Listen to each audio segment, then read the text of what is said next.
Ronaldo was in a bad mood after his team dropped crucial points in their World Cup qualification game against Serbia. Chelsea might not be able to have enough funds to sign Erling Haaland, but might turn to a former academy graduate. Ansu Fati has suffered a fresh setback on his road to recovery, which throws Luis Enrique's plans for the Euros in disarray. Stay tuned for all of this and more on this new episode of Goalside News. Subscribe to our channel if you haven't already, and make sure to turn on the notifications so that you're always informed about the latest developments in the world of football. Arsenal monitoring Odegaard alternative. Ever since he joined Arsenal, Norway international Martin Odegaard has been nothing short of a revelation for Mikel Arteta's side. He might not have racked up a lot of goals or assists, but the young midfielder has been behind everything good the club has achieved in the last couple of months. He's currently on loan from Real Madrid, and the Gunners don't have an option to buy, which means that the player would return to Estadio Santiago Bernabeu and never come back. In the current financial climate, the Londoners might not have enough cash to make a permanent move, and Madrid might not entertain the thought of another loan spell given their need to raise cash for their own summer spending spree. Therefore, sporting director Edu alongside Arteta is earmarking potential alternatives, and it appears that the team's search has led them to France international Nabil Fekir, currently playing for La Liga outfit Real Betis. The Frenchman moved to Betis from Lyon in 2019 after a prospective move to Liverpool broke down at the last minute. However, the talented playmaker's performance hasn't been impacted, and he's done very well for himself in Spain, and Arsenal see the former Lyon man as a perfect alternative given his form and his experience. But with a €77 million release clause, it remains to be seen how Arsenal will finance the move. They might offer a player plus cash option, with Alexandre Lacazette and the unwanted Matteo Guendouzi appearing to be two players the club might be willing to sacrifice. Fergies' one regret.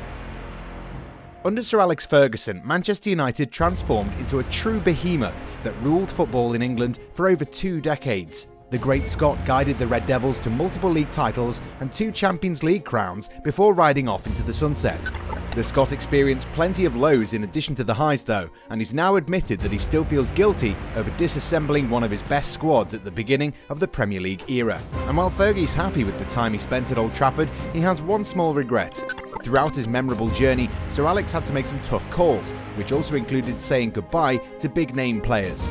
Paul Parker, Steve Bruce, Gary Pallister, Dennis Irwin. Fantastic players. They gave me 9 or 10 years, and the evidence is always on the football field. They don't see it, I see it.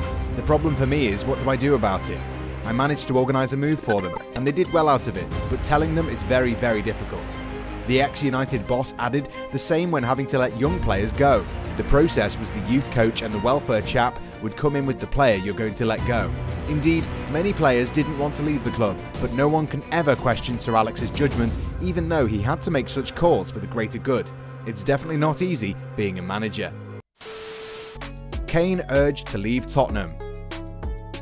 Our Goalside sense keeps telling us that the current campaign could well turn out to be Harry Kane's last one with Tottenham. The England international has been a loyal servant to the Spurs, and he stood by it in the face of disappointments that have come in all shapes and sizes. No one can question the 27-year-old's commitment to the team, and he's always come up with the goods. But at some point, the player will ask himself the question if it's really worth it. For a striker who has no ceiling, would it be a fitting end to his career where he scored a lot of goals and never won a lot? It would be a real shame if you ask us. And it's not as if he has no suitors. Any big team in Europe would love to have Kane lead their attack.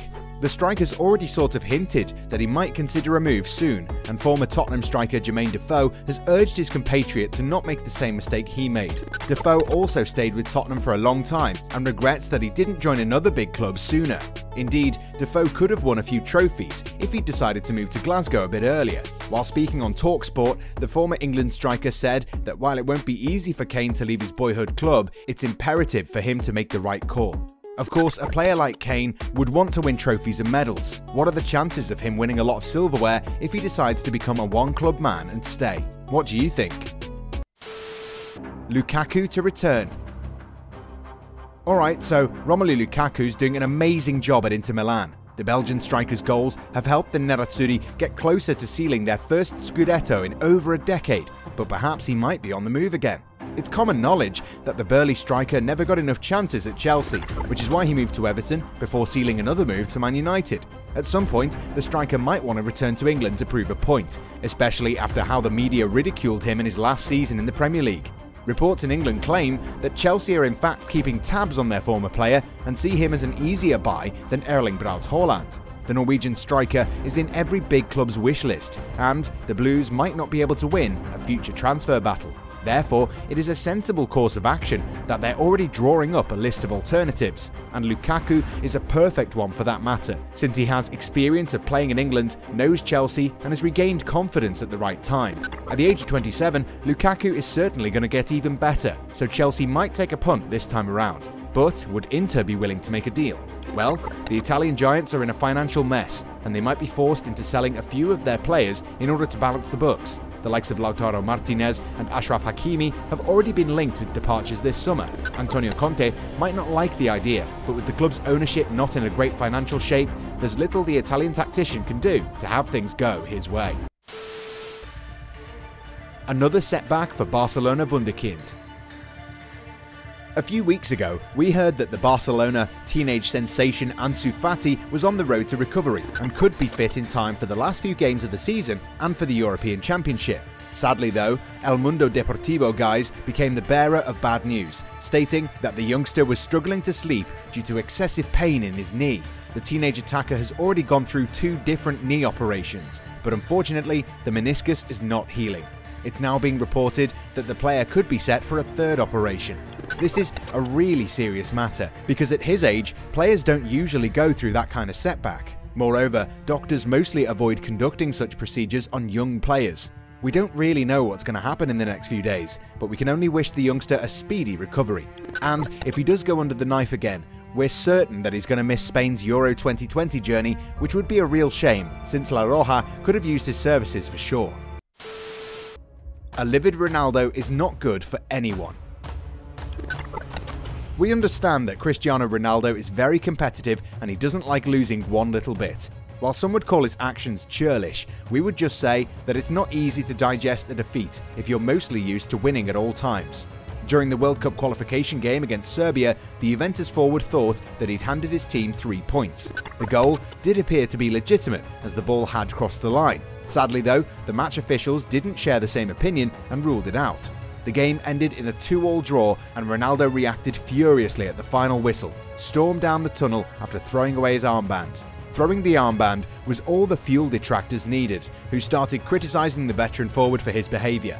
Later on, he wrote a post on Instagram where he explained his actions.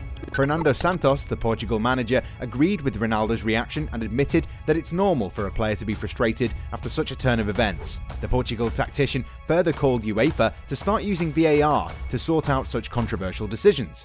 Indeed, why is it that UEFA decided not to use VAR for such important games? It's mind-boggling because we're certain that the technology is going to be used at the 2022 World Cup. One has to question whoever is making such decisions, because by not doing anything, these people are only putting referees in a corner where they're made to look bad. We can only hope that this particular incident makes the people at UEFA realise just how important it is to have technological uniformity, especially if it helps teams feel less aggrieved. Alright then, Goalsiders, that's it for today. What do you think about all these stories? Do you understand Ronaldo's frustrations, or do you think he could have dealt with things differently? What about Lukaku moving to Chelsea? Do you see that happening? And hey, how important is it for Harry Kane to leave Tottenham and play for a team where he has a better chance of winning some silverware? More importantly, which team do you think he should go to? Should he stay in England and try to win the Premier League, or should he go to Real Madrid, who are reportedly also monitoring his situation?